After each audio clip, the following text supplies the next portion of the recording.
Assalamualaikum dan selamat sejahtera. Selamat datang ke TVPSN Saujana. Seperti yang anda semua sedia maklum, kita telah pun memasuki bulan Ramadan yang mulia. Jadi sudah tentu kita akan mengadakan amalan di bulan mulia ini untuk memastikan bulan Ramadan ini tidak menjadi sia-sia. Namun, ada beberapa perkara yang biasa kita buat dan boleh mengurangkan pahala puasa kita. Jom kita saksikan.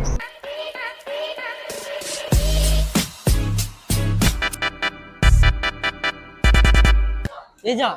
Pakcik. Betul tak? Tim aku macam lah semalam. Apa hal pula?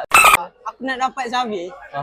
Dah lah tim aku macam tim macam tapi aku nak Xavi, bapak aku sudah tidur pula. Bapak kau yang Aku tak tahu lah.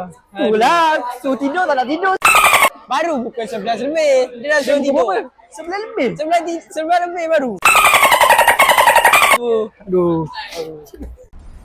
Astaghfirullahalazim. Saudara, tutur kata perlu dijaga. Walaupun berkata kesat, itu tidak membatalkan puasa. Namun, ia mengurangkan pahala puasa. Jadi, sia-sialah kita berpuasa jika mulut tidak lekang dengan kata-kata yang tidak baik. Aduh, panas. Sorry. Kau parah. Aku minta maaf lah, jalan tu kecil kan. Kau buta. Tak apa lah, aku terlanggar sikit je. Buka baca kau tu sikit.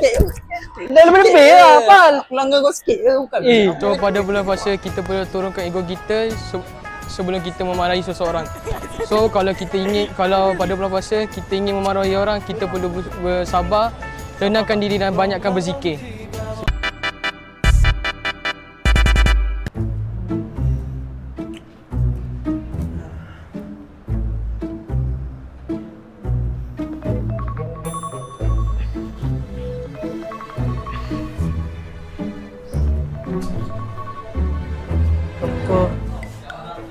Dah dekat asar ni. Dah. Wah. Bangun. Ish. Dah asar dah ni. Kau pergilah. Bangun je. Dah nak buka dah ni. Semaklah kau ni.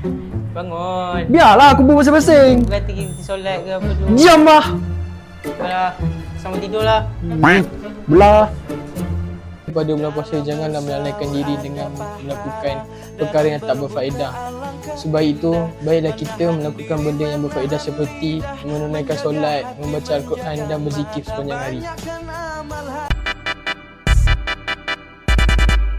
Sedapnya puding. Jap. Kau tengok apa ni? Alah. Kau tahu makanan ni? Tak sibuk lah. Kau tahu tak? Kau tahu makanan berpuasa ni makro? Lantak lah. Ibarat macam kau nak sangat buka. Kau tengok muka ni ada kisah?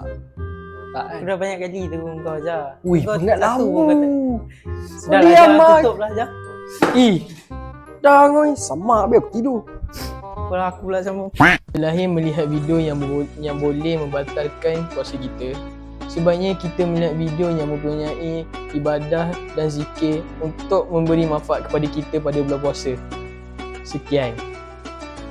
Sebagai Muslim, kita perlu menitik beratkan perkara-perkara yang kecil yang boleh mengurangkan pahala kita. Kita tidak mahu puasa kita menjadi sia-sia. Sekian sahaja video kita pada kali ini. Jika anda berminat dengan konten berilmiah, jangan lupa like, share dan subscribe. Bye-bye. Jumpa lagi.